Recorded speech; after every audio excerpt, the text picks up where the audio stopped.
सर्वसामान्य नागरिकांसाठी सरकार अनेक योजना राबवत असतं। शेतकऱ्यांसह महिला आणि इतरांसाठी सरकारच्या अनेक योजना सुरू देखील आहेत। परंतु यातल्या एका योजनेचा मात्र पुरता बोजवारा उडाल्याचं चित्र सध्या निर्माण झालंय। कोणतीही योजना आहे, काय नेमका बोजवारा उडालाय पाहूयात त्याच संदर्भातला लोकशाही मराठीचा हा स्पेशल रिपोर्ट।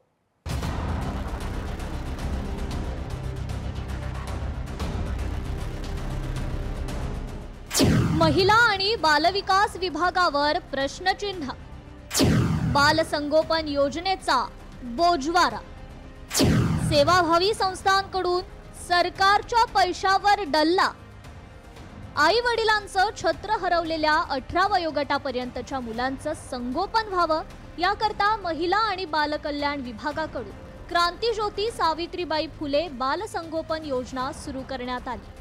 धाराशिव जिल्ह्यात 5438 मुलांना या योजनेचा लाभ मिळत असून या लाभार्थ्यांचं सर्वेक्षण आणि संबंधित कामं करण्याकरता 16 सेवाभावी संस्थांची निवड करण्यात आली आहे। या योजनेप्रमाणे शासनाकडून प्रत्येक लाभार्थ्यास प्रति महिना 2250 रुपये आणि सेवाभावी संस्थांना घरोघरी जाऊन काम करण्यासाठी प्रति लाभार्थी 250 रुपये मानधन मिळतं। बालसंगोपन योजनेअंतर्गत त्या लाभार्थ्याला दर महिन्याला 2250 रुपयाचा लाभ मिळतो। हा लाभ त्याच्या शैक्षणिक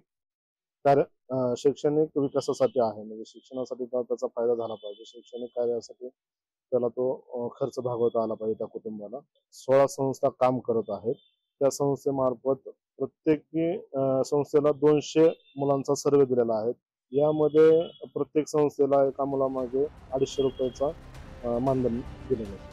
बालसंगोपन योजनेअंतर्गत लाभार्थ्यांच्या घरी जाऊन सर्वेक्षण आणि इतर सेवा देण्याचा नियम असूनही बहुतांशी संस्था मात्र लाभार्थ्यांना आपल्या ऑफिसमध्येच बोलावून त्यांची माहिती आणि कागदपत्र गोळा करत असल्याची बाब समोर आली आहे। धाराशिवमधील तेजस्विनी महिला संस्थेनं चक्क 100 किलोमीटर दूर असलेल्या लाभार्थ्यांना स्वखर्चाने धाराशिवच्या तुलसी पतसंस्थेत बोलावत कागदपत्राची पूर्तता करून घेतली आहे। मला काल फोन आला मॅडमचा, दोन्ही मुलांचा बोनाफाईड घेऊन या। मी म्हणलं सोमवारी आणते, नाही म्हणजे 2 दिवसात जमा करा। मग काल जाऊन बोनाफाईड आणला, सकाळी 6:30 ला घर सोडले आणि 6 ला मला गाडी भेटली नाही। 6:30 ला घर सोडलेली, नवदुर्गला आले, नवदुर्ग ते तुळजापूर ते संभाजीनगर गर्दी होते। मला बीपीची गोळी आहे, मला म्हणजे त्रास व्हायला काय नाही, नुसता बोनाफाईड दिला आणि सही घेतली, झालं एवढंच काम। शासनाचा नियम आहे की त्याने स्वतः येऊन घरापर्यंत आमचे कागदपत्र काय असतील ते घेऊन जावं, पण त्यांनी एकही वेळा आलेले नाही। संस्था येत नाही सर, आम्हालाच या म्हणून सांगते। एक तर आमचा घरी कोण नसल्यामुळे सगळं पूर्ण आमच्या कुटुंबाचा भार आमच्यावर आहे। परत तिथं यायचं जायचं खर्च आम्हाला झेपत नाही। संस्थेच्या या कारभारावर प्रश्नचिन्ह उपस्थित होत असलं तरी संस्था प्रतिनिधी मात्र ही योजना चांगली आणि लोकांच्या फायद्याची असल्यानं उगाच बंद पाडण्याचा कुणी प्रयत्न करू नये असा उलट सल्ला देत आहे।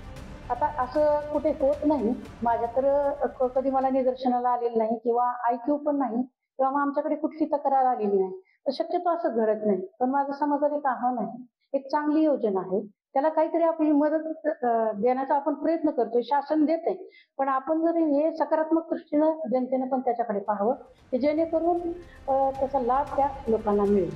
या संदर्भात दिशा बैठकीत खासदार ओमराजे निंबाळकर यांच्याकडे तक्रार करूनही अधिकारी याकडे जाणून बुजून दुर्लक्ष करत असल्याचा आरोप सामाजिक कार्यकर्त्यांनी लगावलाय।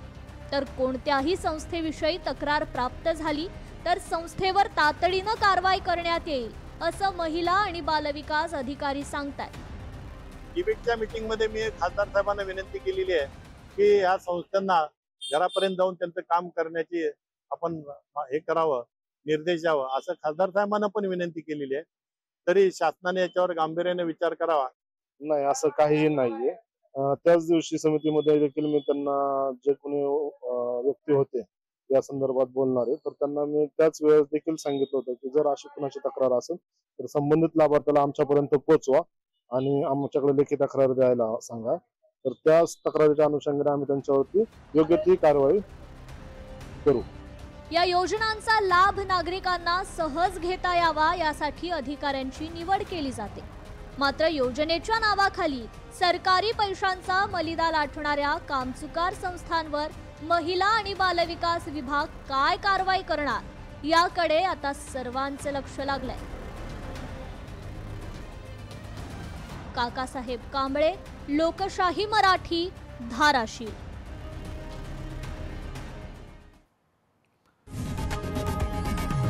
लोकशाही मराठी, ऐका, पहा, जागरूक रहा।